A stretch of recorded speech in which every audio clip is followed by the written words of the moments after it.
Mendocino County Retirement Board session. First item is Pledge of Allegiance.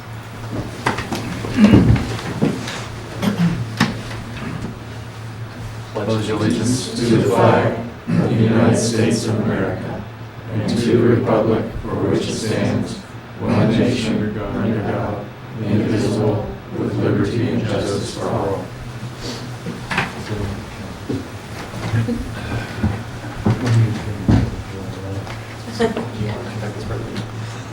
You're still the chair. Okay, well, first item on the agenda is discussion of possible action regarding election of board retirement officers for 2017-18 and appointments to the Audit and Budget Committee.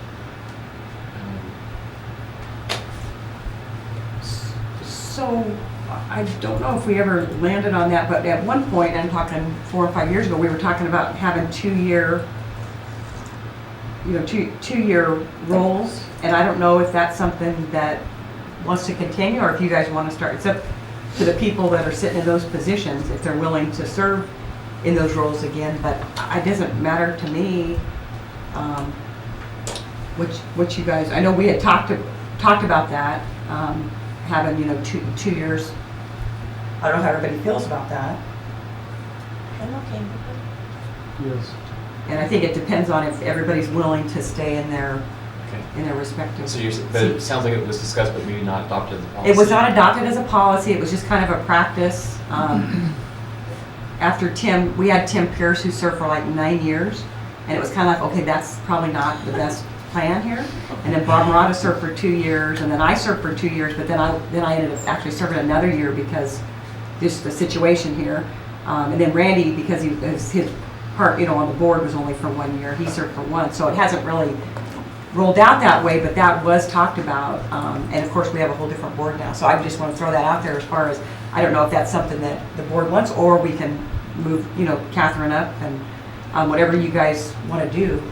The problem is the bodies, the people willing to serve in this position. I mean, I don't know if there's anybody that's willing to serve in these positions. How do you feel? I'm okay serving chair another year, yeah. If everybody's okay with their current assignments. Sure. I'm fine with it. I just want to vote. Poor guy. So maybe take some time off. So, Well, who's not here and we can, Yeah, there you go. We can push them in. if I might, based on the tenor of the discussion, if I might move the discussion along, it sounds as though there might be a motion to nominate Dan Jurdy as chair, Catherine Cavnis as vice chair, Tim Knudsen as secretary. That sounds like that might be a motion that someone would be willing to make. I move that Dan Journey be chairman, Catherine be vice chairman, Tim be I'll for second. another term. Okay, any discussion on the motion? I just want, and at some point, that may be something we want to put in our, if that is how we go in the future, the 2 years. I know it seemed to. That's what they do at Sackers, I believe. It's so by our bylaws, the election is annually, as with Sackers, but there's the expectation at Sackers that it's actually a 2-year. So that's something, it's on our project list to address or it's on the staff project list to revisit the bylaws. And that's something we can consider then. Do we still want these positions to be 1-year terms, or do we want to consider them moving into a 2-year term? So, but that's something we can consider later. We're staggering. So there's a motion. Do we need to roll call, or might as well do roll call? Please do that. Sure. Ms. Shatner? Yes. And Mr. Sullivan? Yes. Ms. Cavnis? Yes. Mr. Parker? Yes. Mr. Knudsen? Yes. And Chair Jurdy? Yes. And then we also have appointed to the Audit and Budget Committee. Are the current members with continuing? I'm fine with it. I'm trying to continue. but if someone else wants the opportunity, I'm with that too. But So is this appointed by the chair? Yes. Okay, so I'd like to continue with the same members on the audit and budget committee. Okay, so then we're on to consent calendar, which is minutes of the November 1st, 2017 board meeting, the November 2017 retirement report, monthly preliminary financial report, and 2018 board meeting calendar. Is there anything on the consent calendar that board members would like to discuss? Or members of the public?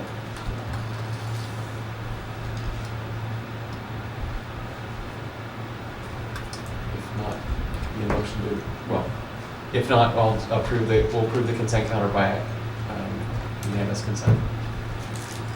Okay, then 3, which is discussion of possible action regarding any of the, well, we already did that. 4, audit and budget committee report.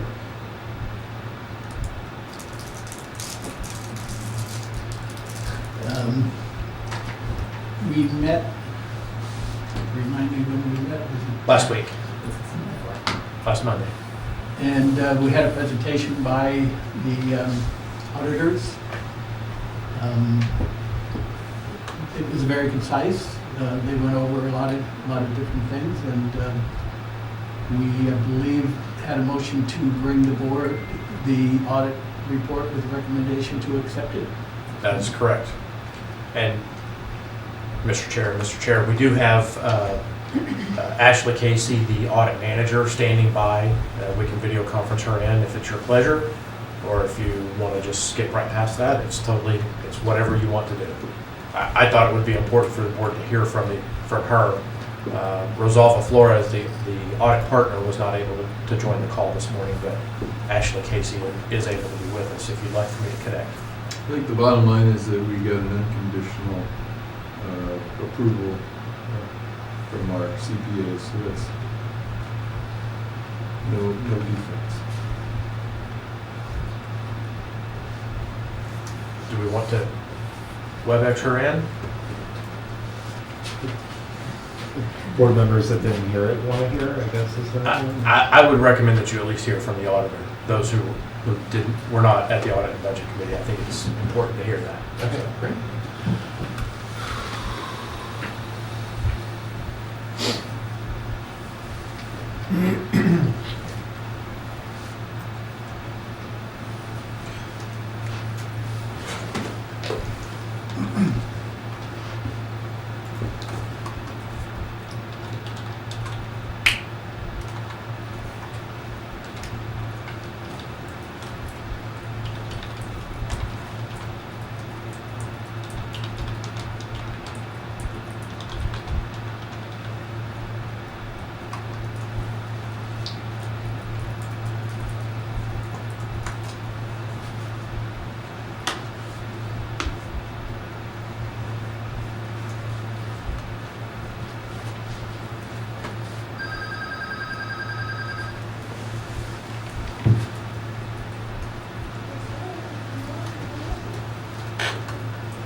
Morning, Ashley.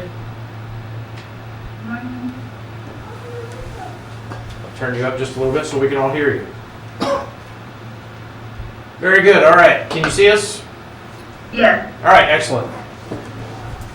Well, thank you for joining us. We're here. We're at the Audit and Budget Committee report to the full Board of Retirement. The committee chairman, Knudsen, introduced the item and explained that the committee recommends adoption or acceptance of the audit report, and we're excited to hear your insight and your thoughts on the audit. Great. Thank you for having us today. Good morning, the members of the Board of Retirement. We've concluded our audit procedures for your association, and I'm pleased to present the results for the June 30, 2017 audit. I'd like to start by stating that we presented the draft, as Tim mentioned, to the Audit and Budget Committee on December 4th. And during the presentation, we went over the purpose of the audit. We also briefed the committee on the audit process. and the significant audit areas, and there were no concerns during that discussion. So today I'd like to briefly go over our audit opinion for your association and let you know that this report we are presenting is in final form. In the audited financial statements, you'll see the independent auditor's report. And we're pleased to report that we've issued a unmodified opinion.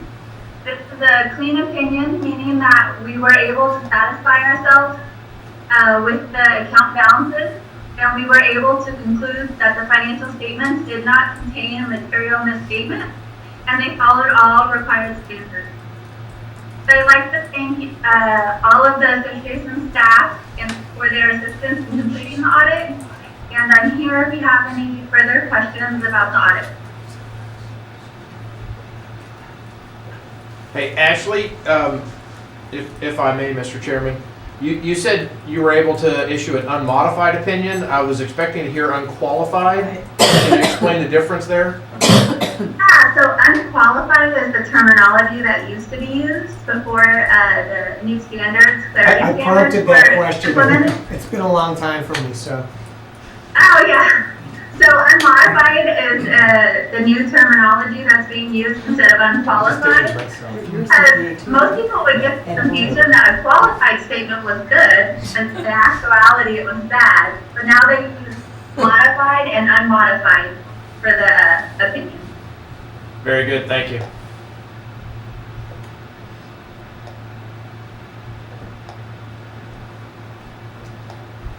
Were there any other questions or?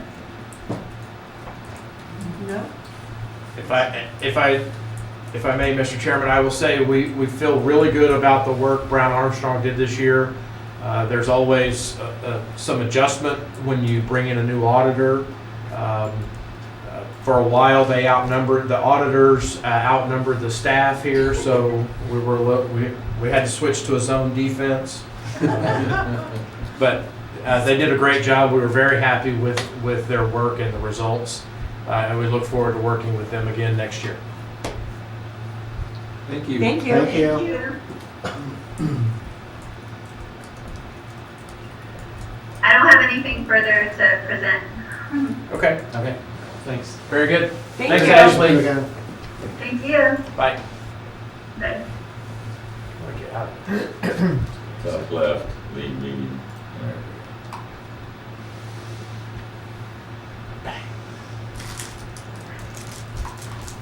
So do we have? Well, we learned something already. Unmodified. I guess I dated myself. I think you used the word blessed. I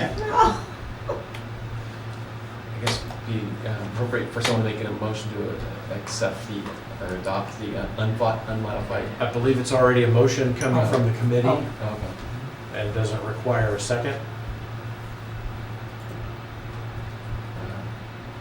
All those in favor? Aye. Any opposed?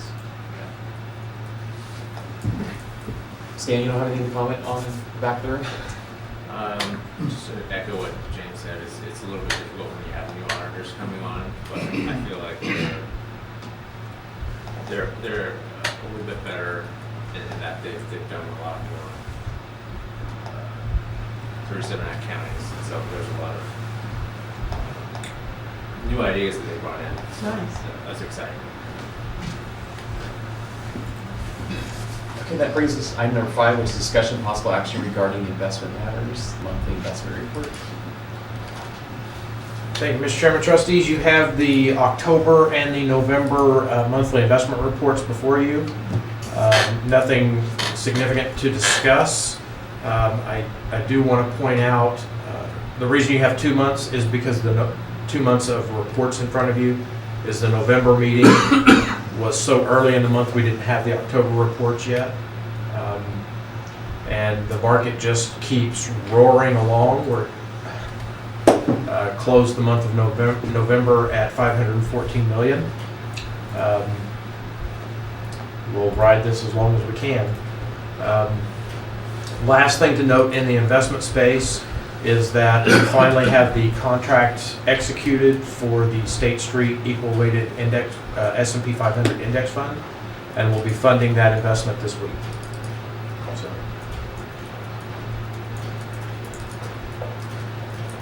all I have there, Mr. Chairman. So I have a question. So with the November investment report, I'm not understanding, like, there's $1 million that we are we removing it from Oakmart International to the domestic fixed? What are we moving from? No, that moved to cash, So what are we doing with the cash? paying benefits. Okay, so that's basically, okay, got it. Right. Yeah. And also for October, same thing here, was moved to cash. Good. Yeah. Okay.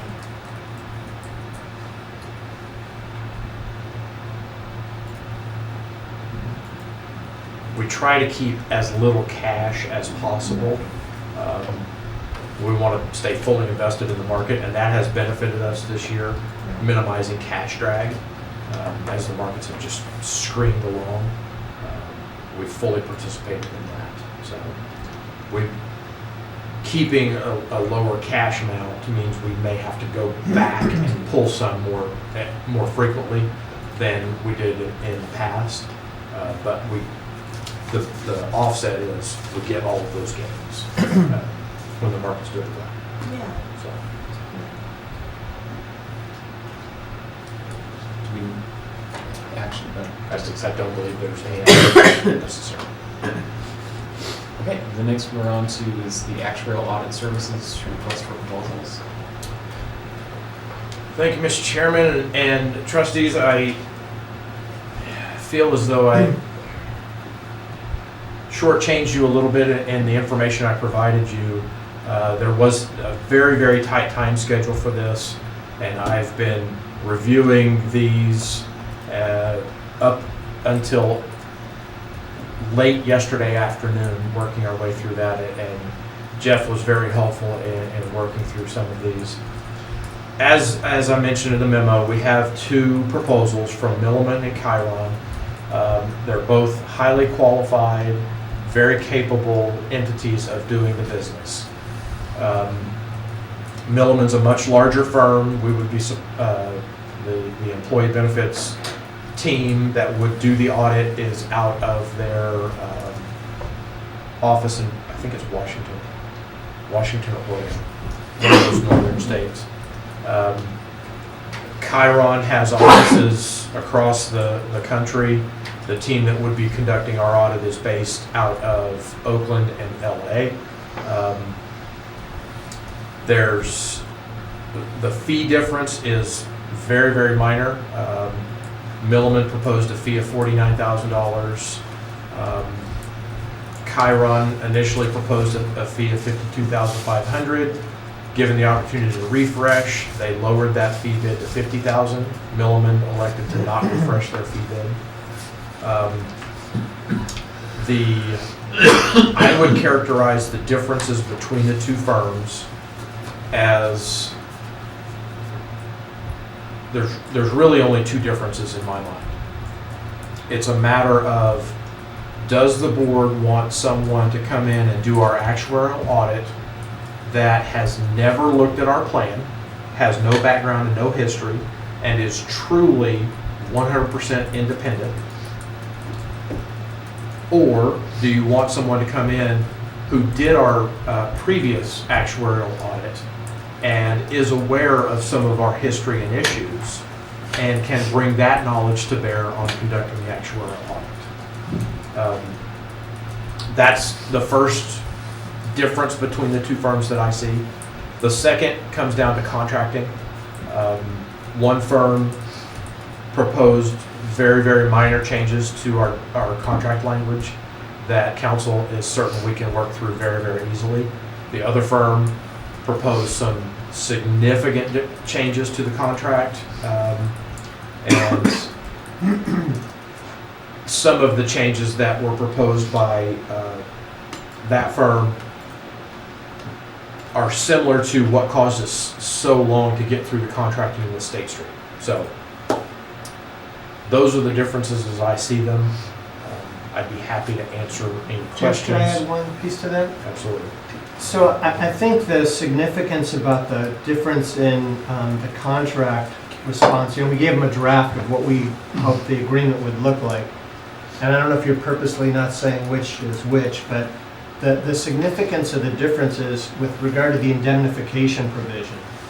And so indemnification is triggered if there's some third party that sues the retirement association, and we think it's because of what that actuarial auditors did. And so I asked for indemnification provision that held them to a negligence standard. So if they were, failed to exercise their duty of care that a reasonably prudent actuary would have done, then they're going to be responsible. One of the firms raised that to a gross negligence standard, meaning they have to be grossly negligent before the indemnification provision is triggered. And so to me, that says, is that really how you want to stand behind your work? So that seems significant to me. The actual likelihood of a third party suing us and the actuarial auditor being responsible is probably not that great. If there's an issue, it's probably going to be with the primary, Siegel. But that seems somewhat significant to me. I did reach out to my counterparts in other systems regarding the first issue, which is, do you want to try to rotate your secondary actuaries? And they didn't seem to think that that was a big deal. And there probably is some value in having the folks who did it the last time, because they are familiar. Maybe if you've had 2 or 3 or 4 in a row, maybe then you might want to switch over. So that was kind of my takeaway from reaching out to my counterparts and thinking it through myself. So the ones that did it last time, though, audited Buck, right? They didn't audit. That's correct. They didn't audit Siegel. They audited Buck. That is correct. So how That many was years a good ago one. was that? It was 6 years ago. And Actually, it was longer than that. It was 8 years. 2009. It was 2009. Yes. Could this be an issue of their coverage for that issue, that they've got a good rate of their errors and omissions insurance based on gross negligence versus negligence? So they don't cover themselves for any more than that? Sometimes you hear that as a response. I'm not aware of any of the systems that actually ended up negotiating at a gross negligence standard, and so maybe they would knock it back down if we tried to negotiate with them. As I sent in an email to James, I'm not sure that that's a deal breaker, but that's pretty significant to me. Yeah, so the other thing is, how do you define negligence versus gross negligence? And that's just deep in the weeds. But it's kind of an interesting lawyer discussion. Yeah, more for the lawyers. So as far as I know, everyone was happy with the work that, Chiron or EFI did last time, right? In identifying the issues with Buck. So, I would be inclined to go with them if we were happy with them, but I guess I'm wondering, I don't know if you can say which entity is.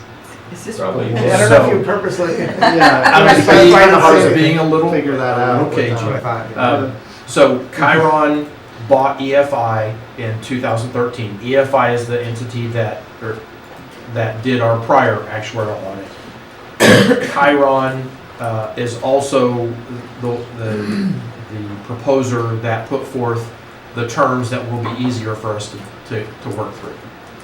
So Chiron's easier to work through on the contracting, just to be honest. The only knock, if you consider it a knock, is that they also did the audit last time. I don't consider it a knock. I don't either. If you inject me, I would recommend that we go with Chiron. Just based on everything I've seen here, and I know we can get this deal done, and start the audit January 1st. Because we are on a compressed time schedule to get this done and presented to the board at the May board meeting. So, Well, to me, if they did the product that really pointed out our problems last time, then the product they give us this time will actually build on that around corrections and progress. I was just curious, what is the recommended interval in which an audit actuarial is done? So industry best practices are 5 years. By our policy, we've adopted a 6-year interval so that we can time it after an experience study, so that we can have both reviewed at the same time. So I assume that neither of them have a financial relationship with our actuarial. Is that something that we know? We do know that, and neither of them have any conflict of interest with Siegel. Both have audited Siegel in other jurisdictions, and both said they generally find Siegel's work to be very, very high quality. So, but it will be a truly independent review because the provisions of our plan are unique from anyone else. So they will come in and they will do a review of they will recreate the actuarial valuation from June 30th, 2017 using their processes, and then evaluate and document the differences between the two valuations. That's a significant piece of it. The other thing they will do is review all of the experience study and the assumptions and everything there. So it's a significant one. Is that just part of our contract that there's not a financial relationship? I mean, maybe you just have to know that. That was in the RFP. Okay. It was a specific question in the RFP. Do you have any conflict of interest? And both of them said no, they have no conflict of interest with either the board or staff here or Siegel. So. Also, what is the cost difference? Is there a huge $1,000 $1,000 is not 2%. on a $50,000 contract. It's really not material. Now, the fee bids, $49,000 from Milliman, $50,000 from Chiron, are if they do a video conference finals presentation. If the board wants them to be here to present, there's an additional, I believe it's $2,000, maybe $2,500 cost to have them come in and do an in-person presentation. So, but that's at our pleasure if we want that. That's kind of our standard now, using our technology, see if we can save some costs. So you're just looking for direction? I need a Or decision. you wanna, A motion. we need a Need motion, a okay. motion. I move we hire Chiron to do an actuarial audit. I'll second. Any discussion? Just following up on what you said about them making a presentation like the auditor did, it would have been terrible to have her come from wherever she lives to come here and sit here for 20 seconds. Especially for $2,000. Yeah, The presentation from the actuarial auditor will be longer than that, but they will definitely get the direction that they should assume everyone has read the full report, and we don't need a blow-by-blow, but we do want to get some information, so, in keeping with some direction from the board. So. All those in favor? Aye. Any opposed? We should have at least 1,500 driving over here from the coast. Okay, so then we're on item number 7, which is resolution Go vote on it. 2017-8. Thank you, Mr. Chairman. Trustees, we have another series of pay resolutions to address here as a result of changes made by the auditor's office to address contracts with various bargaining units. So,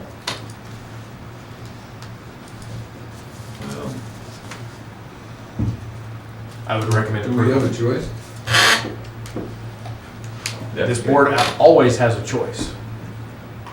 I would recommend you approve the attached resolution as amended. Yeah, I'm not seeing usually you red line or, Yeah, it didn't get picked up. I find it interesting, insurance stipend, clothing allowance, and these are compensable income. My apologies. I put the wrong one on the website, or it's in the wrong view. I will pull up the document.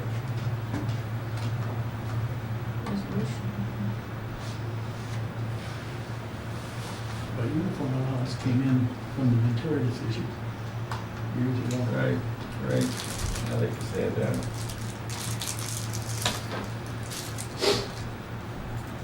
I never agreed with it, but the judge did.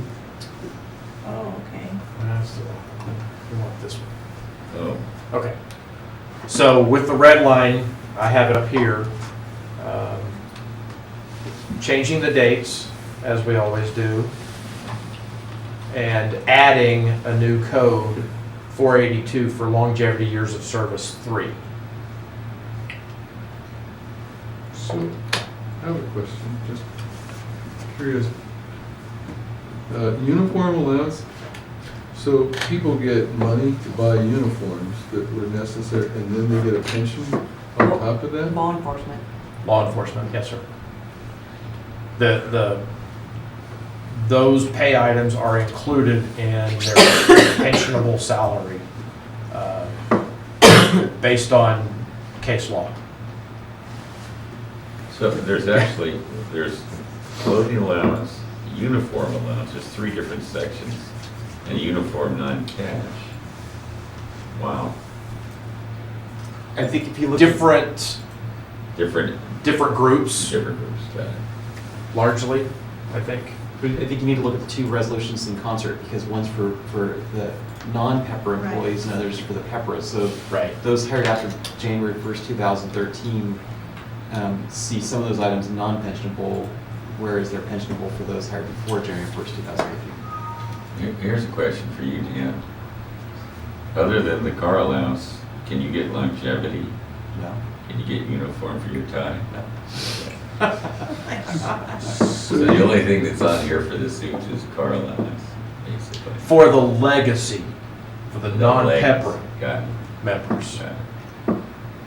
The uniform allowance came in the Ventura decision. Yes. It was the driving issue that brought the Ventura case. And unfortunately, he published it, and so we all had to follow it. Those pesky laws.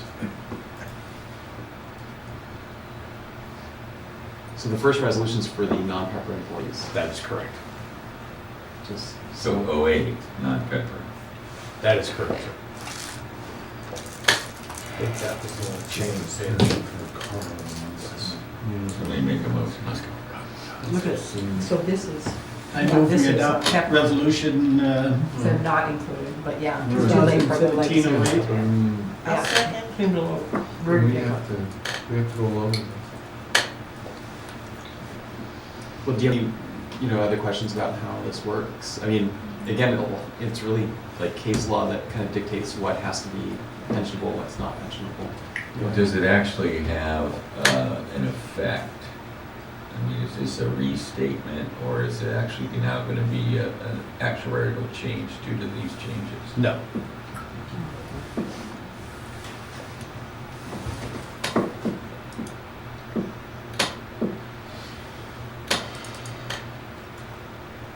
Okay, G, call roll. Do we have a motion? Yes. I'll we second. have that document. All right, Ms. Shetmeyer? Yes. Mr. Sullivan? Yes. Ms. Cavanis? Yes. Mr. Parker? Yes. Mr. Knutson? Yes. And Chair Drury? Yes. Yeah, the other resolution. Mr. So Chairman, I think if you hang on for just one second, if you scroll to the end of this document, please. So James has on his administrator's report, just to give you kind of an update on the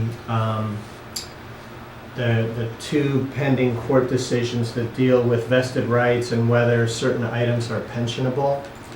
And so there's the Marin case, right? Remember that one? The Court of Appeal decided more than just whether something is pensionable and considered a vested right. They're looking at on-call and standby and some other things. And when PEPRA came in, this board had to make a decision about what they were going to do with on-call and standby and other pay code items for legacy members. And half the systems, including Mendocino, said, we're going to continue including on-call and standby, and half the systems didn't. And that's what the Marin and some of these other decisions addressed. And then the court went off on the California rule and said, maybe this California rule isn't really been properly discussed and interpreted, and brought into the question of whether formulas could be changed on a go-forward basis in that case is pending in the Supreme Court. And what James had on the agenda was to tell you about this companion case that's in the Court of Appeal. An oral argument was just held yesterday involving different systems, Merced, Alameda, Contra Costa, I'm not sure.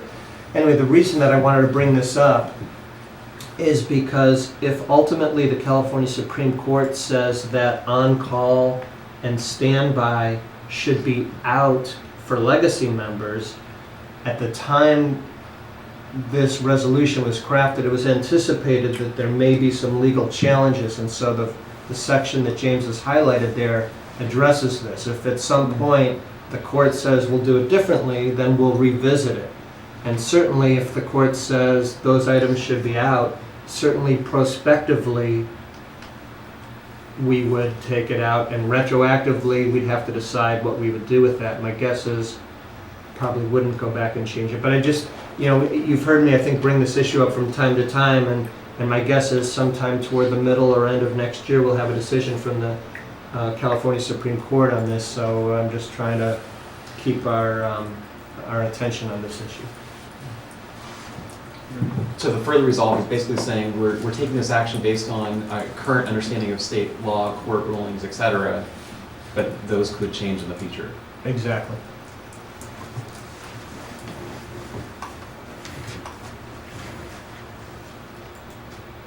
Okay, we have a motion on the table. We already voted on 2017 already, right? Okay. Yes. The 09 would be the PEPRA companion resolution.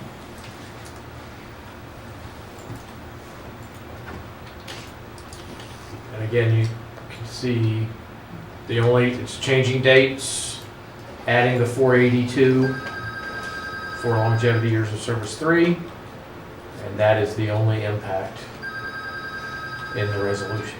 To clarify, it says your service 3. I don't think it's 3 years of service though. No, it's not 3, it's service level 3, I think it is. So 15 years? Category, yeah, that's the 15 years. Just want to clarify, because it made it sound like it was 3 years. Yeah. People don't get it after 3 years. We don't create these codes. Those were created by the auditor's office. We just have to live with them, so.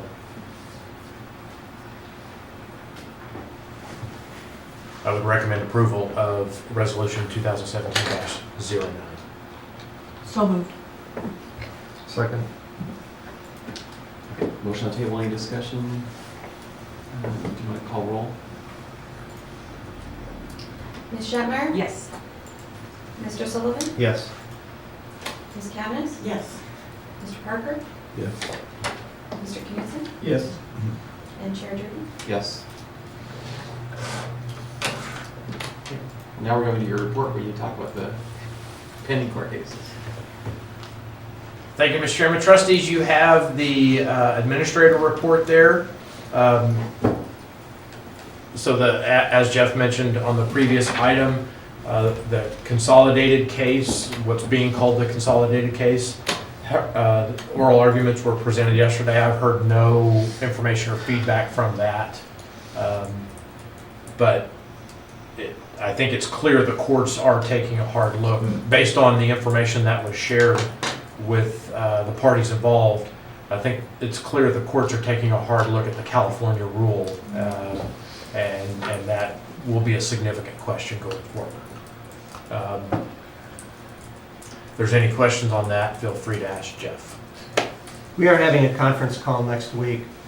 Ashley Dunning and Harvey Lederman, who represent some of the systems, participated in the argument yesterday, and those attorneys and the other 37 at council just set up a conference call for next week to talk about it. Okay. The amortization schedule, big news. Big news there. Finally out of, our projection is that this year we are finally out of the negative amortization. That'll probably be a headline on the Ukiah Daily Journal. Yeah, I think we need some publicity, right? Some positive PR. What do you think about that? Carefully crafted. Yeah. No news is good news. That's, yeah.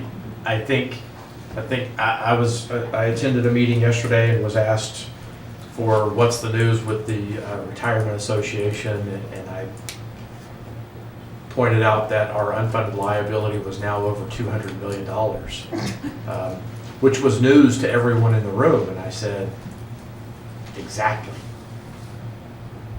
That's a significant thing that happened with our unfunded liability increasing as a result of the experience study. And there's been I've heard nothing about it. But half of that's going from 8 to 7. or something. Absolutely, Yeah. absolutely. Half, at least half. Yeah. So I think it's a significant win for the association that our unfunded liability went up by $25 million or $20 million, and no one said a word. I actually think John Dickerson is positive publicity for us. Well, People yeah. might start into his stuff and they go, oh my God. Or they see his name and just say, oh my God. Well, and I agree with Richard, the fact that he's in the paper again talking about stuff that happened in 2002, and it's like, we know there were problems. We absolutely know there were problems, and we have been working on them for the last decade. Yeah, that's why we're here. Yeah, and this is not, just like you thought about the excess earnings, it's been a decade since we've had excess earnings. We're not doing them now. We know that was wrong. We know, in hindsight, it wasn't the best plan, but, yeah. So it sounds like the best plan is we don't do any publicity about this, but we're happy that as of 2017-18, it's gonna start, the unfunded liability is going to diminish. I think my recommendation would be that we just put this feather in our cap and just know it, and we just keep working the plan. The message that I keep carrying to people is we are not where we want to be. We have an unfunded liability. That is not desirable. There's nothing we can do to change where we are right now. All we can do is develop a plan, work the plan going forward. And that's exactly what we're doing. We're working the plan. And this is a sign that the plan is working. So. And I tell you, if you want to make an announcement, it's on the second year. 2 years in a row.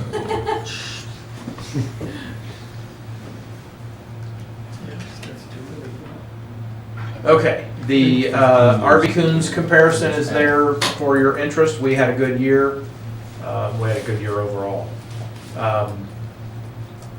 The update on the building, so the signs are finally installed. This took us far longer than we ever conceived that it might, but we're really happy with the way they look. I'm very, very happy with the way they look. We have 2 more projects left to get through this fiscal year. The landscaping, we're still trying to work through getting some improvements made there, and then addressing the break room needs. Reminder that the office will be closed the week of and after Christmas, closed to the public. If any staff want to save their vacation time, or they'll be able to come to work, we just won't have clients coming in. Give Judy your check for $9 if you did already do so. There are 2 of you that owe her a $9 check, and both are here today. Big credit card. Okay. I got cash. 2-party check on the bank of This is Tierra the del one Fuego. time a year I'll take cash. Hey. I only have $8. Is there anything else I needed to mention? Counselor, anything else I should mention? You're not going to hit hard on the Coons report. I don't really care how we do compared to other. I mean, I like seeing the percentile rank in our quarterly investment report. I like comparing ourselves to a much broader universe than just the 37 active plans. So. I'll comment on it. I mean, I was at the presentation at Sackers on the reporter, and I had people turn to me and say, wow, you guys are doing all right. But I think the thing that, to me, is the biggest significance is we're net of fees, we're net of expenses, and that's not the case with a lot of people in this report. So actually, we may even have an enhanced position in it that is being publicized, but that's good for us. So Richard, you're saying that some of the other agencies that are evaluating this report, they have not pulled out their They're fees? not net of fees. Right. So what they show as their position and earnings is a different example. It's an oranges to some degree. Maybe it's Granny Smith's, the Macintosh, but apples to apples, but different. Is that something that Sarah could ask Coons to modify in a future report? I wonder if Coons would ask their participants, or if their participants even care. We could certainly ask. I don't know how much traction we would get. Coons does this, I believe, for free. Imagine, though, that all the people in the report that don't go net of fees will look not as good in the report, so they're probably not much interested in. Well, and fees are The tar pit. yes. There is a AB 2833 now requires firms or public entities that invest in alternative assets, defined as hedge funds, private equity. There's maybe one or two other. Private debt? Yes, I think that's right.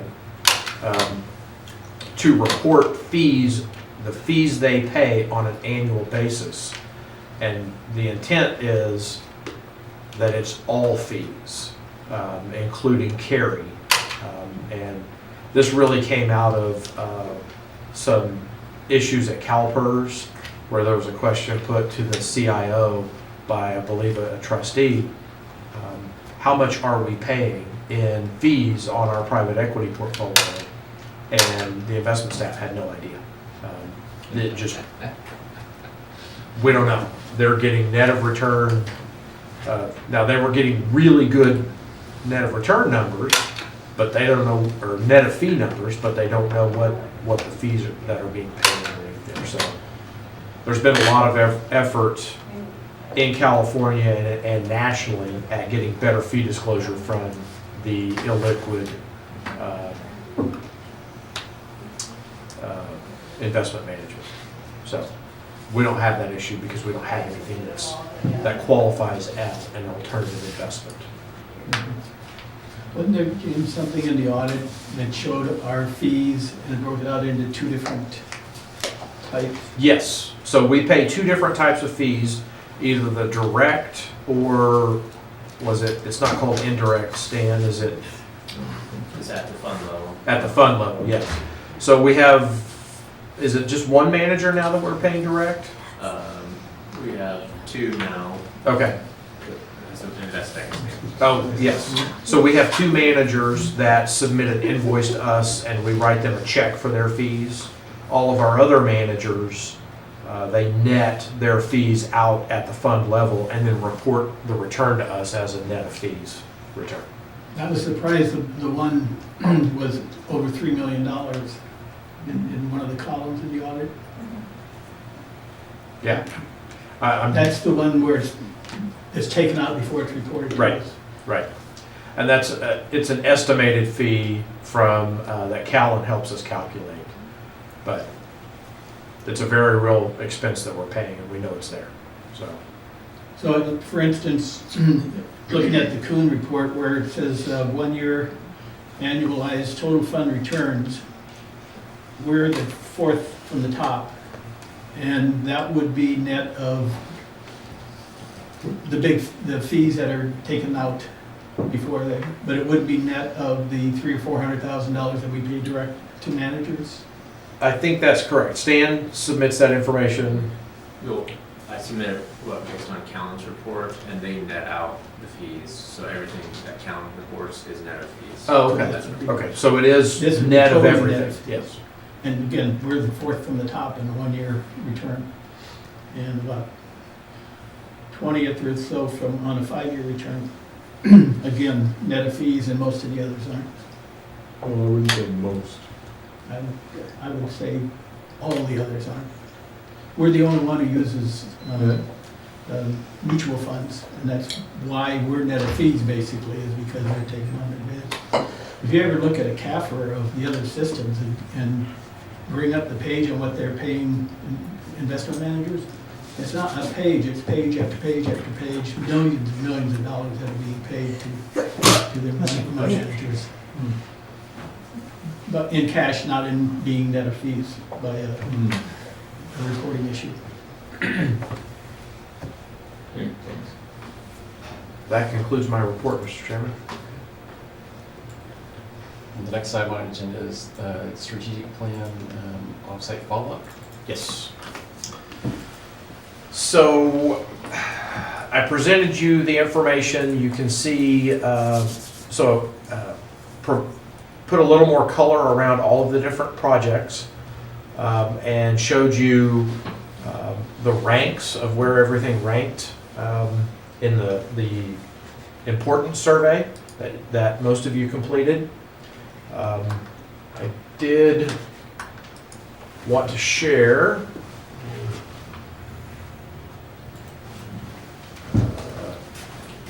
so the results of that prioritization. I showed you the ranks, but this shows you the scores, if you will, of where everything came in.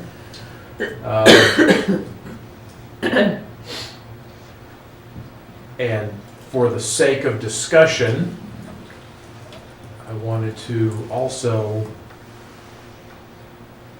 show you, so the blue bars are how the board voted, and the purple bars are how the staff, including Jeff, voted.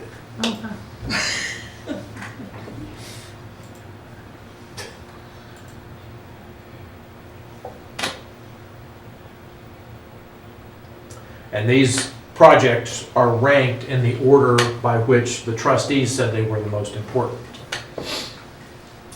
I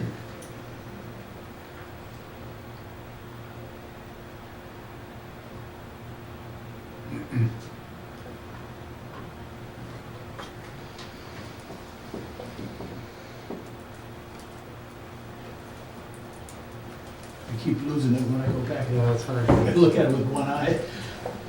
Which one you want to look at? I think it's down there. The pink one. This one? Purple one. IT security audit?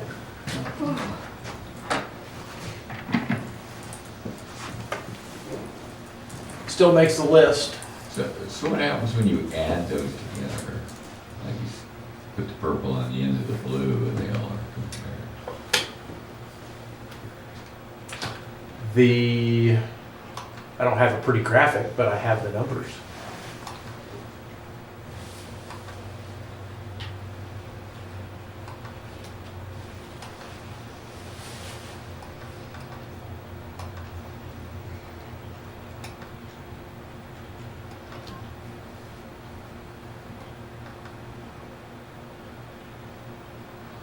Boy. That clears it up. So this is in order based on everybody's responses, staff and board. right? This is, yes, correct. Okay. Huh. And how many, is there 22 products or something? There are 26.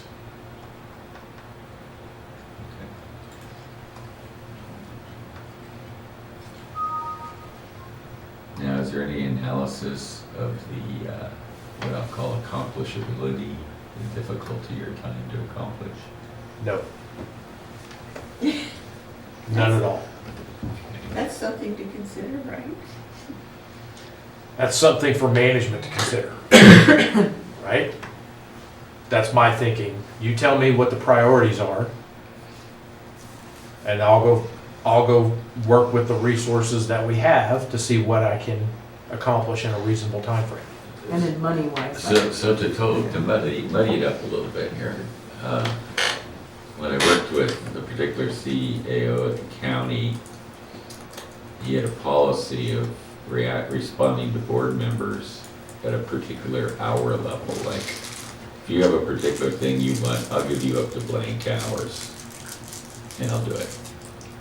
When you got to, when it was something else, he says, you better go talk to the board. I think there's some things in here that may have that kind of life.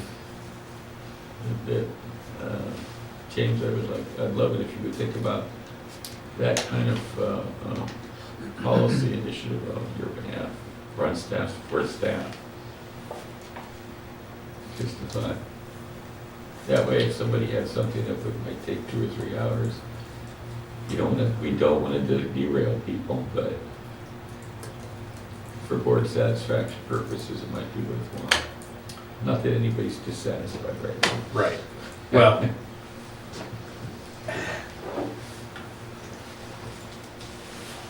I like to take a little bit different approach,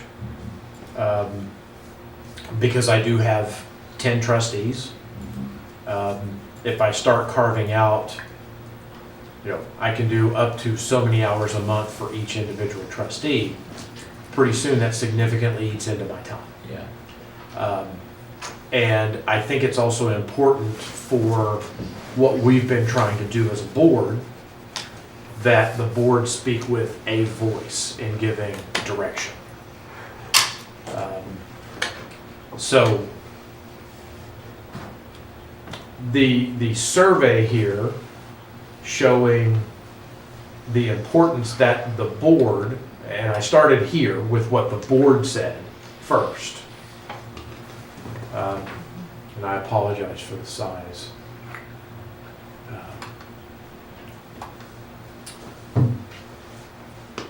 So what I tried to do is take this information, put it before you, and then I really said, okay, I can't put 26 new things on the work plan. I can put maybe half of these things on the work plan. And let's recall, some of these things were already on the work plan. Right. Okay, so the direction from the board was put all these new projects plus any projects that we haven't started yet that are already on the work plan out there for us to prioritize. And you did.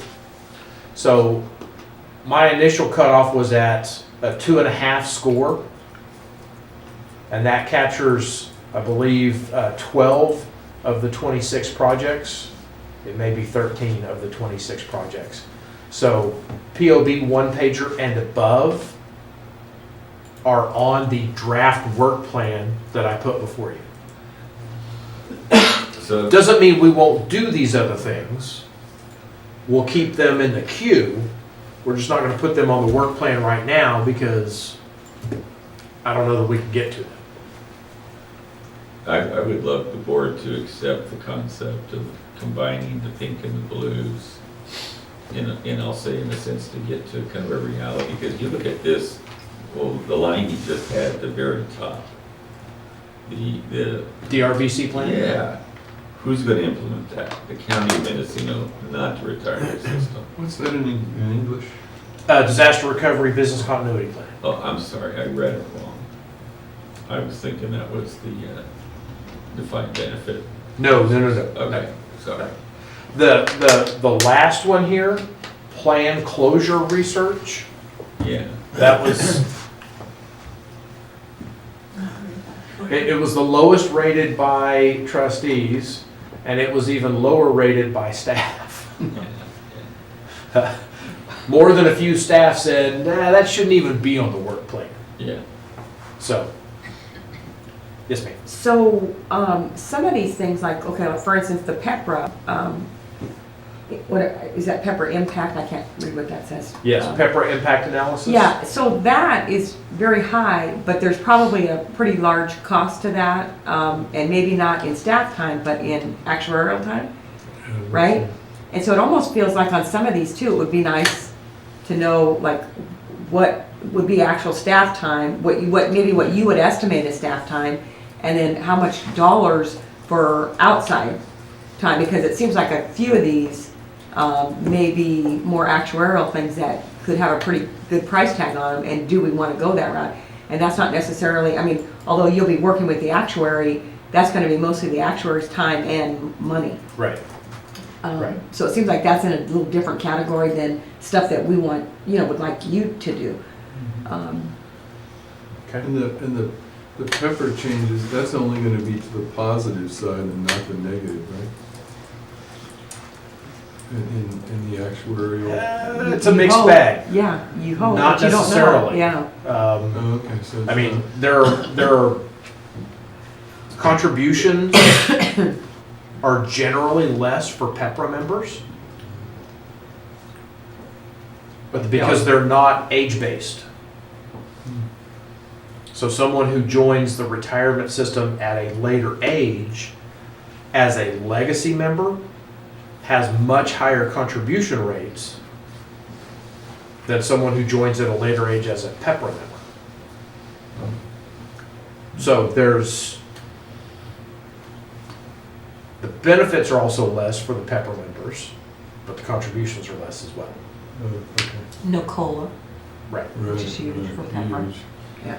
Well, that's what I was gonna say. I mean, my recollection of the presentation of the board back in November of 2012 was that by having zero COLA for the PEPRA members, comparing that to a 2% COLA was, I think, something almost like a third less expensive. I mean, it was supposed to be substantially less expensive. Now, the county's contribution for the PEPRA employees, because it factors in the unfunded liability, whether or not they were a party to the unfunded liability or not, the county's contributions are very close, whether it's a PEPRA or a legacy employee.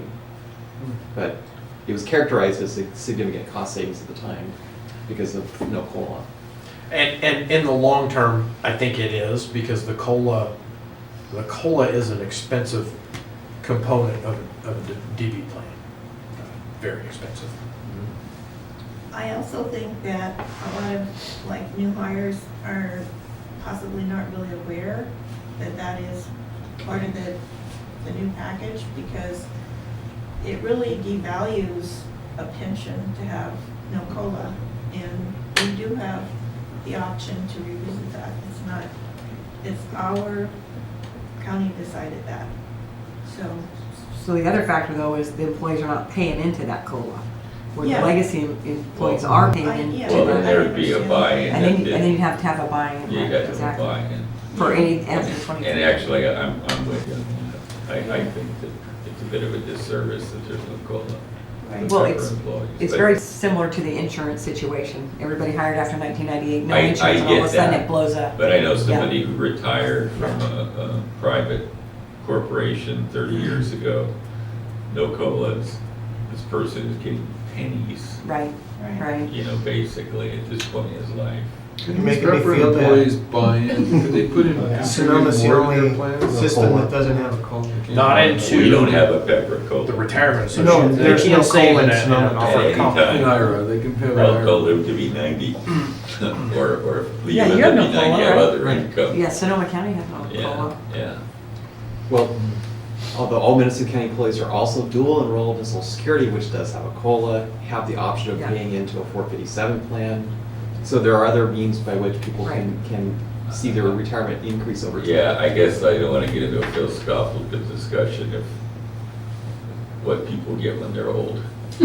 But then there again, all this is getting paid into. Social Security, Yeah, COLA, regular retirement, all that, the employees are paying into all yeah, that. right. All their whole careers, they're paying into that. Yeah, the legacy employees. You speak of Social Security and their COLA on a personal level. My wife got notification the other day that she's getting a 2% increase in her Social Security, and her net benefit's gonna go down by 60 cents Yeah. because the insurance went Yeah. up, Medicare insurance went up. Isn't that crazy? So- Congratulations. So how do you want us to attack this? So, I just wanted to share all of this information with you. And I thought it was important to see, this is a different way of looking at the differences between the staff and the trustees. You can see things, the board put a much higher priority, for example, on the UAAL one-pager than the staff did. And similarly with the POB one-pager. The staff put a higher priority on developing a communication strategy than the trustees did. So, we have a communication policy, we just don't have a strategy? that's correct. Okay. Oh, so we could do a schoolyard pick program. Staff picks one, we pick one. Staff picks one, we pick one. I like that one. Do you want your first or your next two? But you know what though, but again on this, the UAAL one-pager and the POB one-pager could be combined. And it's, that would not be a lengthy process. I don't think that would be, I don't think that would take a lot of staff hours. I think that could be off this plate. Yeah. I mean, I think you probably could do that in a day or two. As quick as you are. This is where the Yeah. going back and forth and picking really works Yeah, well. no, I'm just saying as far as I do, I think you, I mean, you know, I think you could put that together. I think you could put those together pretty quick. Though I don't think those would be like real projects. Those would just take a day or two, maybe a day or two each. I don't know, but those would be I think those would be quick.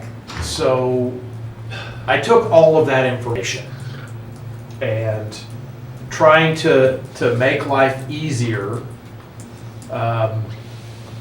moved forward and present a draft work plan. Yep. So the work plan that you're used to seeing,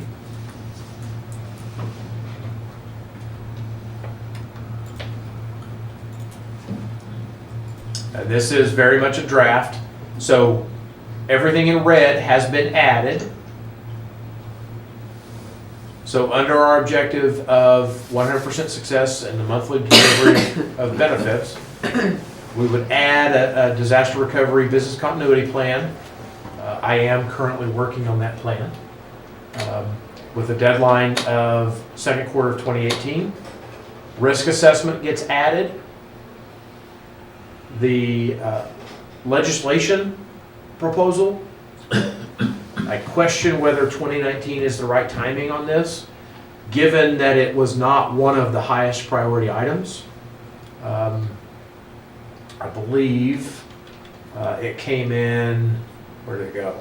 Ranked as number 10 on your priority list. Your priority list, not including what the staff thought. So that would be a discussion point, is it, do we still want the legislation? Do we still want to see that done in 2019, knowing that that's going to take away from other things? Then this is not a new project, but we will start seeing results next year on the client feedback monitoring. This is not a new project.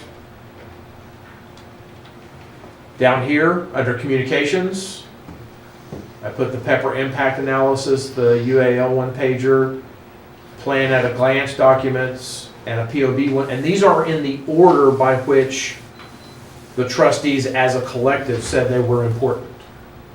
Okay? And don't you already have the plan at a glance document? No, no, Oh, that's not the your fact one-pager? sheet. No, Oh. that's the fact sheet. Oh, I thought you already had that pretty No. much done. Okay. What I put on the description was, this is more of a targeting around 3 pages of information for trustees to have to be able to go out and answer questions in a public setting. Yep. Or a cocktail party, or wherever you happen to be. You've got your background information that you can read and go, okay, I know the answer to this, or I've read this and I here's the answer, kind of thing.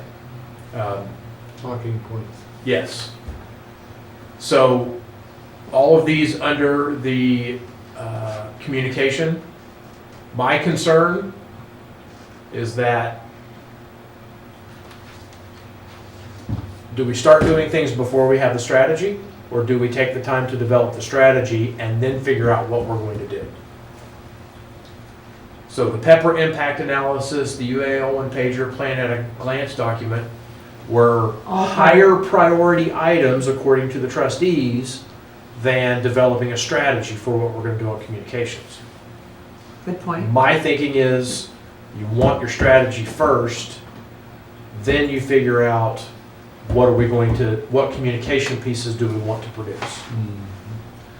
If I were doing this, I would put communication strategy higher than these other things.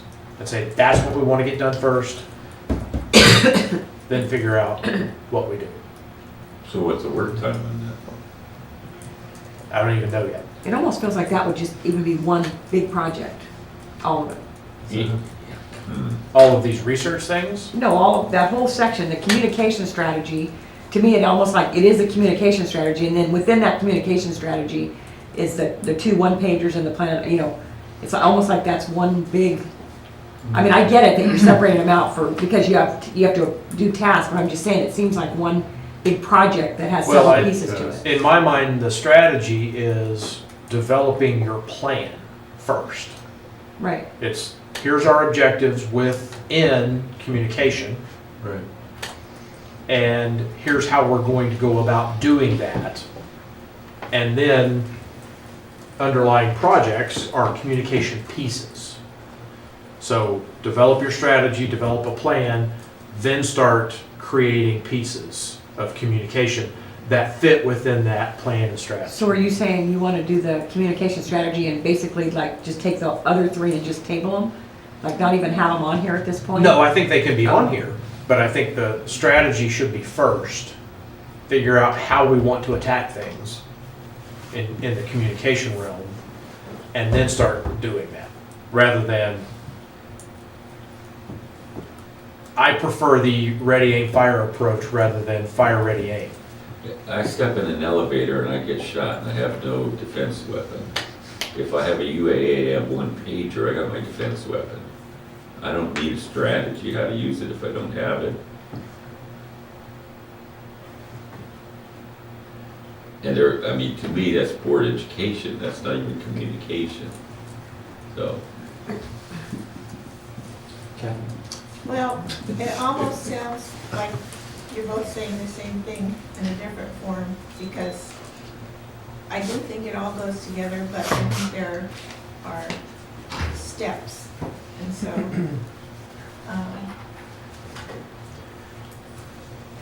And to tie into that, it's probably strengths differences that are leading us to attack this differently. I'm very much, my collection, if you think back to the 4 buckets, the areas of strengths that we talked about at the offsite and how people lead, there's execution,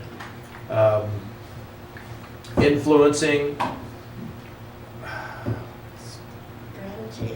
Strategy was the last one, and Confidence or team. relating. Relating. Yeah. I'm very much the strategic thinking person, so I'm methodical. I want to start with the strategy and work my way down from there. You're an Achiever. I'm an achiever. You're an execution. Yeah. Let's do. Executioner? I'm an achiever. Somebody Me, else will Catherine, do the and- plan. Me, Catherine, and Kathy are all first achievers. We want we want to get stuff you done. have everybody That memorized. sounds better. No, just that. What sounds better than executioner? You did a lot better. I can't even remember my own. I don't remember your star, Richard. It's all right, I don't either, it's good. No, I just remember there were 3 of us and we all were, the first was achiever.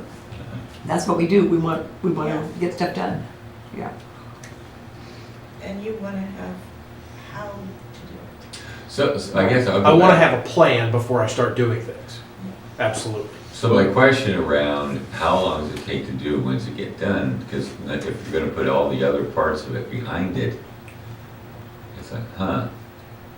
So it's like, okay, great, do a strategy, how soon can we get that? So that we can start working on the other. I don't know is the honest answer. I don't know how long it would take to develop a communication strategy. I don't think it's going to take a long time. It's a matter of where is it in the queue?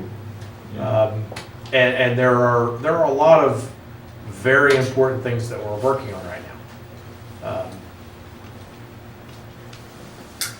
Very important things. So we want to have a workshop or a committee or a brainstorming session.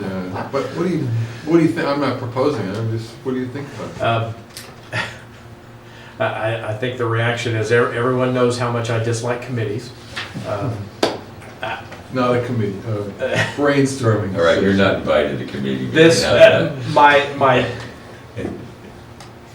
my vision was that we would continue talking about this today, because this is important. We spend a lot of time in these board meetings talking about investments and actuarial. This is one of the most important things that we do. The strategic planning as a board is critical.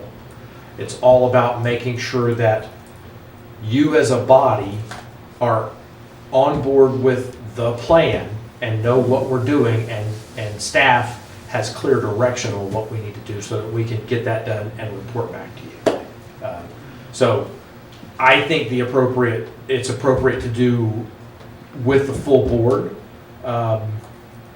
And I've tried to do some things to move us farther down the road towards getting everyone on the same page. Putting this together, originally I wasn't going to put together a draft plan, but then I thought, no, let me put something up there for us to argue about, and you can tell me where I'm wrong, and then we can make changes. The graph, getting the graph in the packet would have been helpful. Rather than having to process that right here, and Tim's getting a headache squinting at it. Yeah.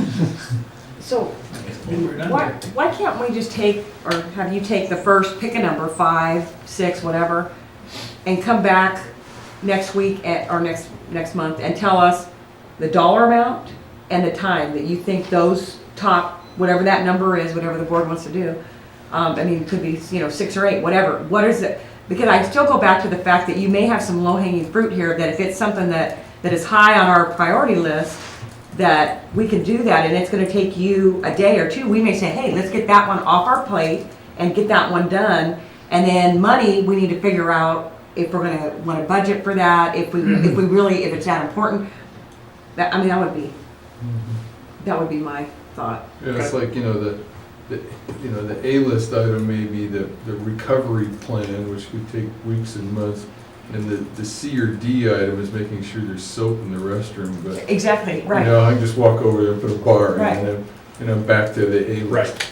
So, Right. but are you suggesting that we move into a discussion on communications at this meeting? If that's fine. If we I don't think we're ready to talk about communication strategy yet. Here it's just the project is develop a communication strategy for the association. right. And we've done some things around communications. We've started the newsletter, and that's being very well received. We're doing the outreach things. We're doing some things in the arena of communication. Mm-hmm. We just haven't had a cohesive strategy and a plan for that. So I think Sherry's idea of come up with some sort of cost-like parameters around these projects would be helpful, and maybe bring that back next time.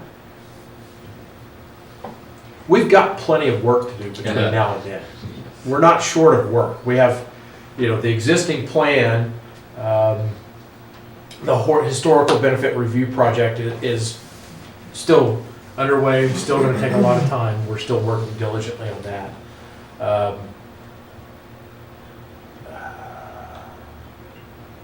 The,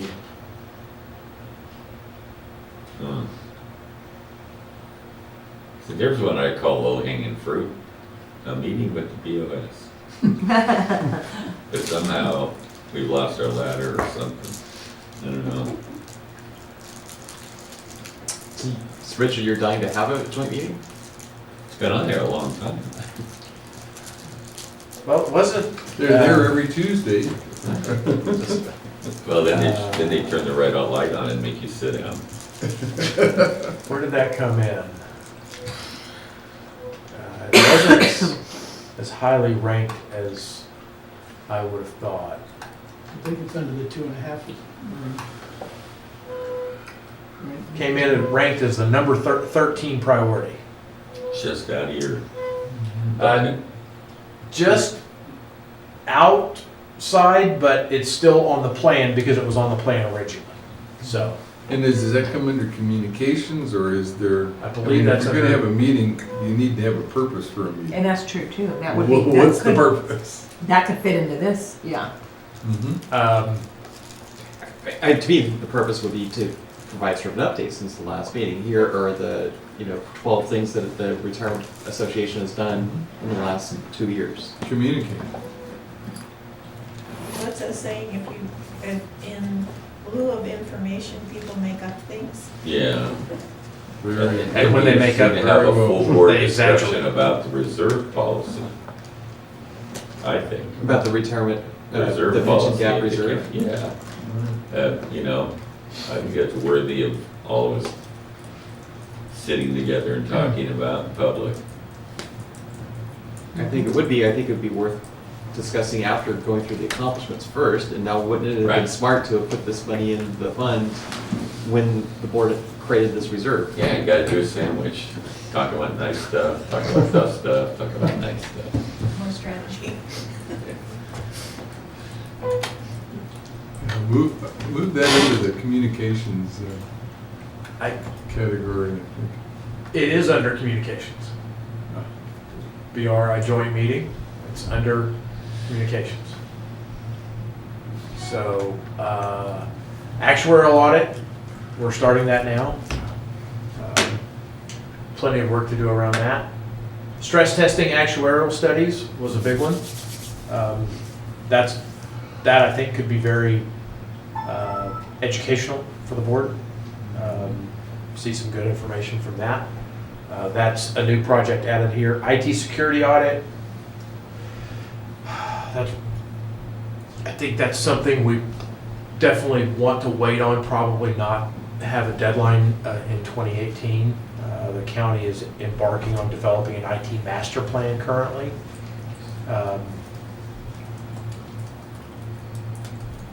That I think is a big step forward for the county and could be very beneficial for us. So we have plenty of work to do. I can take the feedback from today, gather some additional information and bring it back to you next month. But Okay.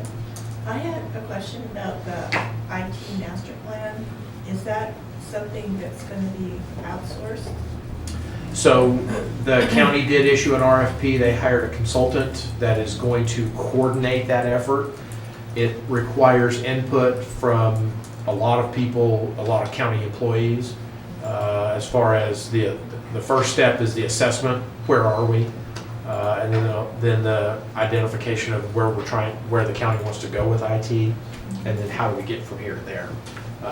So they are trying to work, they do have an outside consultant working with them on that. Okay. So I actually wanted to go back to the COLA legislation, just noting that it's, being moved off of the calendar for next year at this point. My concern about that and why I would at least pitch that it stay more prominent is that since we made our decision, the feds have posted all the original data we needed online. And it shows, at least to me, it appears to show the opposite of our findings. It showed that rents went up faster in Mendocino County. It agreed with home prices. So I feel like this would avoid us ever having to revisit the COLA issue. I thought doing the legislation was a way not to have to sort that out, but now at least from what I've seen, there's two contradictory findings, the federal data and our data. So I just have concerns about moving it off of the strategic plan. On which CPI we use. On which CPI that we'll be using. So it's still there, it's still on the draft plan. I just questioned whether we're targeting that for 2019 or does it need to be 2020? And there again with that, whose time is that? I mean, that might be Jeff's time. Not, that, you don't think that would be some of Jeff's time? Are you a bill drafter? I mean, if it's a legislative item, if we're going to Exactly. propose a legislative item, it feels like it would almost be maybe Jeff would need to take lead in that. Haven't really thought about it. Haven't been involved in anything like that, but I could find out. It doesn't sound like it would be incredibly time consuming. I'd like to find out how some of the other systems. So would this be something that we would be proposing for Mendocino only, or the couple other counties that are outside of the defined areas? I remember when it came up, it was basically, we were talking about it, that it would probably concern all the more rural counties. It looked like about half of the them, counties. about half the systems would be Yeah. included in that. If they don't have a CPI for the city that Well, they're. I only remember a few others. Are Just there that to many? allow to use the California CPI, isn't that the issue? Right now, you Yeah. can't use, the California CPI is not one that the half of the 1937 Acts can use. It's not an option for them. And I think that's what Pat is really pushing. That's what I then we think never that's would have your- to revisit this. Yeah, Again, is is that, if we could just if that's tie an it. option, that would be one that we would fit into, that we wouldn't have to even review this. We would just take, that would be ours, the California CPI. Instead of going back and saying, okay, we're not Western, we're not, the San Bay Francisco Area, or Bay Area, we're not this, it's like, we're California, we're done, and put it to bed and not even have to look at it again, I think is what you're thinking, That's, right? yeah, what I'm getting at. So one of the things that I don't really get involved in the lobbying piece, but I mean, I assume Mendocino County, like Sonoma County, has a lobbyist. Sackers has a lobbyist. Mendocino does not. So I don't know You live in a if wealthy we county. would need somebody to kind of carry that Once ball upon for a us. And time, we did. I mean, I'm not sure who would be doing what, but So- I'm happy to participate. In my I don't think it'd recollection- be too time consuming. My recollection was that Well, that was in Sacramento. Yes. around the board discussion on this was that we wanted Yeah, to it was. propose it to Sackers for sponsored legislation with the intent that if Sackers approves it, then they are out there lobbying on our behalf, but for the organization. So that's a way for us to get some additional benefit out of Sackers, is if they will agree to sponsor the legislation, then they take it over. Because Sackers has a lobbyist Yes, that can Or push two. this and get somebody to carry it. yeah. Yeah, get a legislator to carry it. I just would like to, before we go ahead with it, to revisit and look at the numbers that you're talking about, before we jump to any conclusions. Yeah, I mean, I'm open to that yeah. too. So, does that mean you want the cost of living analysis redone? Not necessarily, we want to look at the data. Comparative. We want to compare it, yes, because we made this decision based on the data we had at the time. So you're saying you have new data? Yeah, I don't So- know, they published it online, I don't know if it was available back then or not, so. It probably wasn't, but it's available now, so I would prefer to take a look at that before going ahead with whatever it is, so we would make an informed decision. So that's a new project to find and identify the data, do all the work to clean the data, get it in the state it needs to be, so that the analysis could be conducted with the new data. That's not a simple, fast, easy allocation of time. Unless And we that's- could press a button and somebody's done a comparison, somebody somewhere has done a comparison of those two CPI adjustments. It's probably on the web with a few clicks. Well, James did a report, he did an analysis of Mendocino County, and so there is no other report out there. just for Mendocino County. Right. A CPI? And Yeah, there's no, the CPI doesn't cover Mendocino County, Right, So right. he had to create one. sort of. I had a problem with that because wasn't there 8 different factors that make up the CPI and you're only able to do one? Yes, because that one explains more than 100% of the difference between the Bay Area and the Western region. Yeah, but still the other 7 are part Are, of it. they're insignificant in explaining the difference between those two though. So that's why you can ignore those. They're essentially the same for the 2 regions. My concern was that we used the housing prices from Zillow, right? And HUD rental data. Okay, so the CPI uses, not housing prices, but it does use rental data. So we use both, and we extrapolate it, so to speak, saying that the housing prices are a good indicator of what the rental prices would be. Whereas the federal data is different from what we came up with at the time. So all I'm saying is, I would like to have, if I was gonna make a decision, I'd wanna have the data and the information before making a decision. I was just gonna say too, I realize it is a lot of work to go back and redo the whole thing. And my question would be, timeline for legislation to avoid having to go back through that. If we could get this, I mean, if there's a prospect of us getting this through and setting it to California, the California CPI, that would save us from having to go back and, compare and contrast all this data. So if that's something that could be done realistically, that might save James from having to go back and look at it. But if not, then I would think we would need to revisit it. So all it would be though would be just add an option to the CPIs that can be used. And California would be one that the 8, and then that way we would have it to refer to. The counties or whatever it is, however many, 8 or 10, whatever, that are not covered, actually sitting in a CPI, then they wouldn't have to use one that's close to them or the Western region. They would be able to use California. And I think it's possible that the other counties would go for that. They have the same, there's other counties that have the same issues that we've had over the last several years of trying to pick one, and it's like, it seems like ours, and what happened was it got political, and it's almost like it shouldn't be political. If there's a California CPI that is the most accurate to us, that should be one that we can pick. And then we don't have to we can just pick that and we're good. Let them do the work. Yeah, if we picked California, best describes us as California, which I think is probably true. We're probably about in the middle in California. And so it's like if that was an option that we had, then we're not saying you have to pick it, but make it as an option that you can pick the California CPI. But Then you're not doing all these evaluations all the time. You're just saying, you do Yes, one you are. initially. Well, you might do one initially and just confirm that this is by far maybe the best one for us. right. And then after that, you'd have a confidence level that it's not all over the place, So we have the study based on the information available at the time.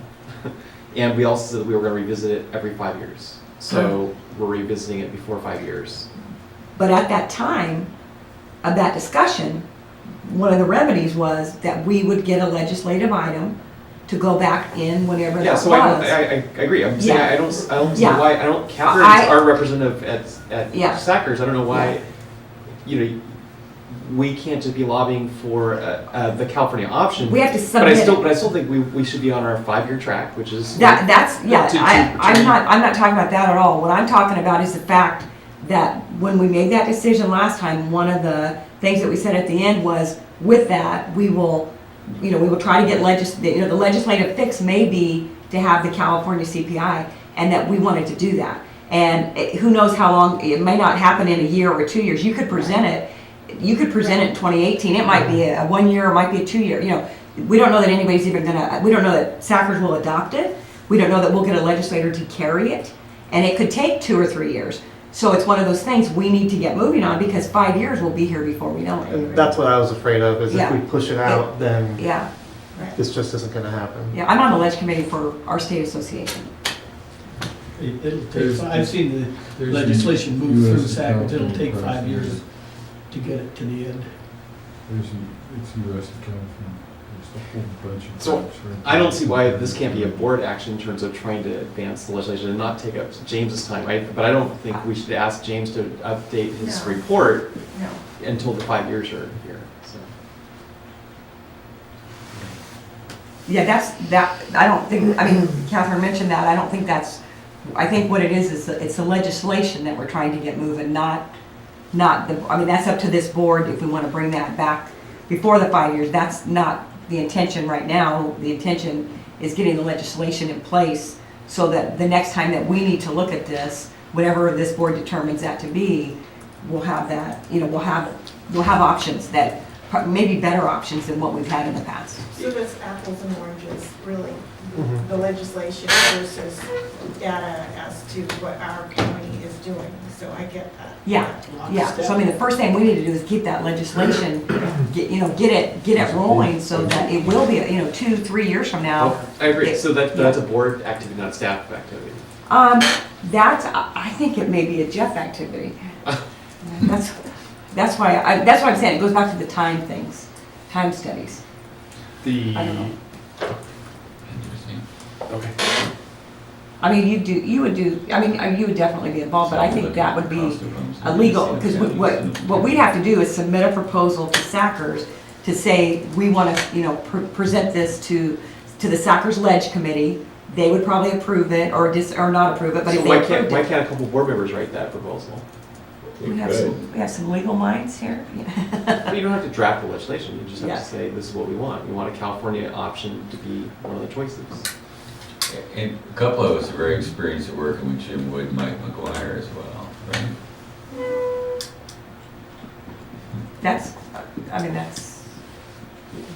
Are you It's gotta saying be a a board committee? Are you saying a committee? Making a, An ad hoc committee of 2 or 3 board members? There goes the committee, that's a good. I I think don't you know have if- some people that would jump on it. I don't know if anybody mentioned that the whole CPI issue around 5 counties in California for sure after all these fires, cost of housing. So there's like a localized effect. That'll be actually statewide, so the California one will even go higher. Mhm. So, Does anyone know how many retirees in Mendocino County rent as opposed to own their own home? Would anybody have a guess? Does anybody here think it's a majority of retirees rent? No. I doubt it. No idea. It's just But like. that's a good, that's a good demographic question. You might send out a thing through your connections. Prop 13 has them trapped in their homes, they can't afford to ever move. Well, if you can move give once. us a list, we can tell you how many own property in Mendocino County. And the other issue is, do they all live in Mendocino County? I don't think so. Should we set CPIs by where the average of where people live? Throw that in. Yeah, that's why I'm saying it's a complicated thing, and it almost just feels like California would just if we could get that, would just put it to bed. I don't know. Well, doesn't it all get down to, picking an index? I mean, that's what the US Department of Labor did. It's like one decade they want to go by home prices, and then the next decade they want to go by rents, whichever's going up fastest to appease labor. Right. And as our board, would we want to pick one index because it's going to mean we're going to pay people less money and we're going to be better off as an institution, or there's winners and losers. And it's interesting if you look at this comparison graph of the CPI over the last 20 years, there really isn't that much difference. And I don't know if California uses home prices or whether they use rent. I think the CPI uses rent, so they both use rent. Rent and owner-occupied housing payments, which are similar to rent, so. Yeah, jet fuel, jet fuel. I think we're in the weeds in regard to the overall agenda item. So we helicopter up.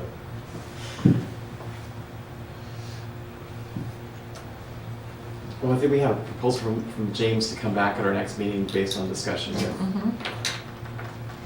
Yeah, that would be my recommendation, is that I take all this discussion and consolidate it and bring back some additional information for the board to consider next time as we work towards putting together our final work plan for 2018.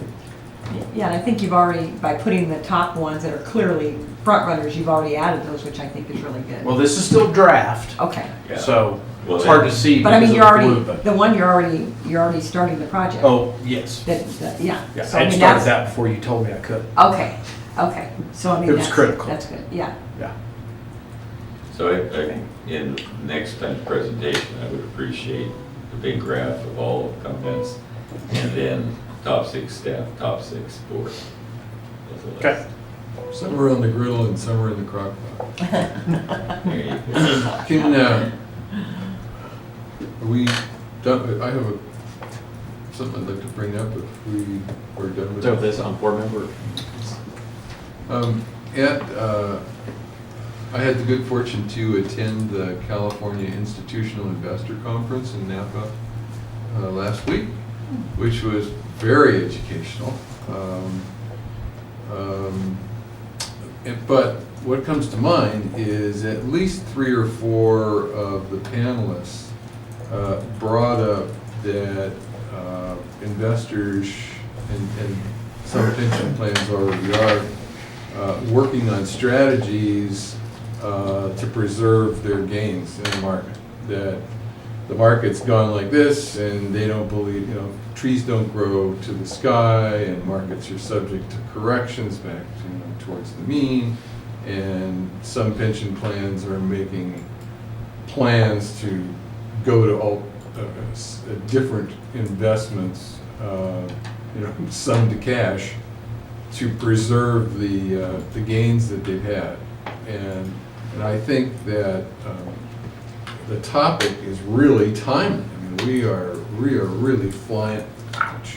We are really flying. We're really flying high here, and I don't know that we shouldn't be considering preserving the significant gains that we've had. I remember in 2007 when I told my broker I wanted out of the market, he says, "Oh, well, you stay in, you ride it in and out, and ride it in and out." And I said, "Well, I'd rather make 0 on my current amount of money than lose 10% or 20, turned out 20%, by staying in." So, where is it prudent to protect your gains? So throw that out for thought. This is on the burner with some of these really smart people that were at this conference. Buy gold? Bitcoins. Bitcoin, yeah. Yeah, that's timely. What do you think, James? I know you're kind of a write it out, the markets always go up, I'm the long run kind of a guy. I always go back to being an economist, relying on your comparative advantage. And if you believe your comparative advantage is you can outsmart other people, that's great, as long as you can. When you can no longer outsmart other people and you have no comparative advantage, you can lose a lot of money real quick. I believe as a public institutional investor, our comparative advantage is time horizon. And that's what I prefer to play to. Know your strengths, play to them, and that I believe is our strength over most other investors, is our time horizon, and we can truly invest for the long run. It's not sexy to say that. Yeah, the market may correct and it may go down 20% and we're gonna get kicked in the shins. But we know it will recover over time. If we try to time it, there's some good research I've seen. You know, you look over a 50-year time horizon, and if you miss the 20 single best days of investment performance over a 20-year time horizon, you give up half your return. 20 days out of 20 years, I think it is, you lose half your return. What does that say about the institution? But Well, I thought about I that. don't think we're smart enough to time the market. Yeah. And I don't think we should. I think we want to be in that and play for the long run. I thought We about know that we're going to lose money. if you're at a real personal level, if you have money, and particularly if you're close to retirement, doing that, Yeah. realizing the, taking the gains and putting it somewhere in a 4% general or I mean, putting it somewhere where it's safe. Right. If on an individual basis, but in a retirement fund, especially because of we need to make 7%, where would we put it? I mean, that would be the only, yeah. Well, we do it passively in our reallocations. Rebalancing, Rebalancing. It's not, put it all in bonds next week, gains. We'd have a lot more red on our monthly report. Well, I guess I'm saying, No, it's something. keep it in mind. It's something Well, to think they're about. And when you make They're discussing 19% in but a are they year, doing it? trees don't grow to the sky. Yeah, it was just like the housing market. I mean, I'm old enough to have lived through at yeah, least 5 of these. And yeah. No, it's yeah, definitely, they come back, but there are times that, well, what I know too, I've learned in these conferences, the guys who were right last time are the most likely to be wrong the next time. So, accepting that. That is very, very true. There is a great deal of reversion to the mean in investment management.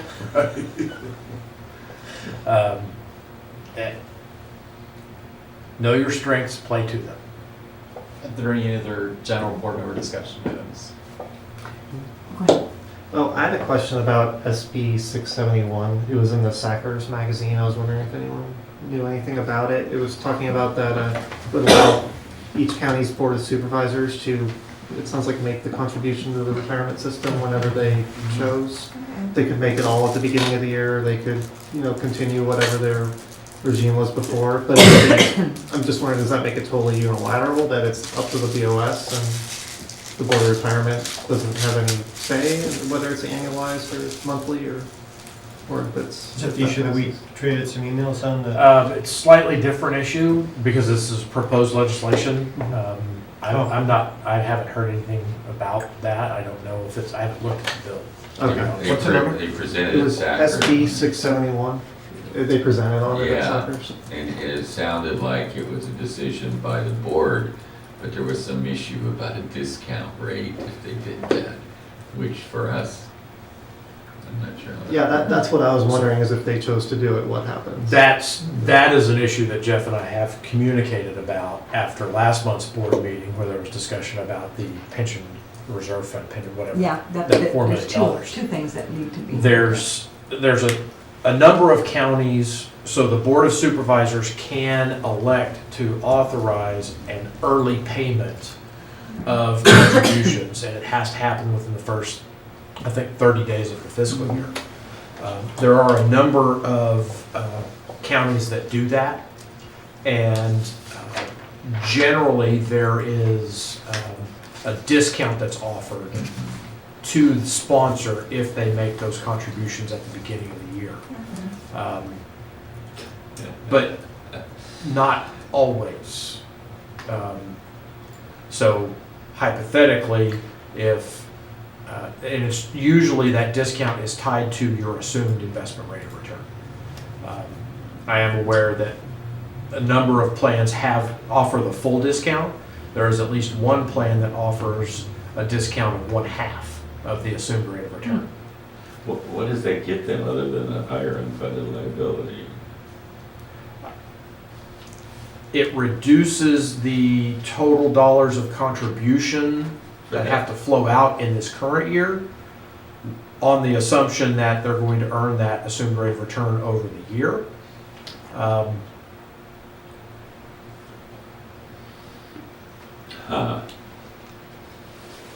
Sounds like more excess earnings. It can, I don't think it's an excess earnings issue. I just, I'm not Yeah. saying is that directly, but. It Time can be, value of money. it can be there's a time value of money, but it can be a cash flow management tool. Yeah. Oh, what? Cash flow management tool.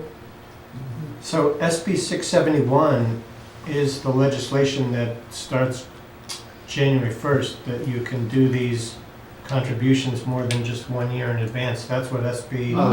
671 is. Oh, wow. So that's been enacted and will kick in January 1st. So the county could pay multiple years ahead. Yes, Wow. that's my understanding. That's what we did trade emails. Okay. But that's not what they do with the reserve, I would think. You don't have to train anybody. They reserve that We don't reduce call, your we don't unfunded call for it. liabilities. That's how bad, Not as, Well, you that's how can, good financial. I mean, the county has some We don't money even right call now for it. that they're sitting on that Right. nothing has been done with is my understanding.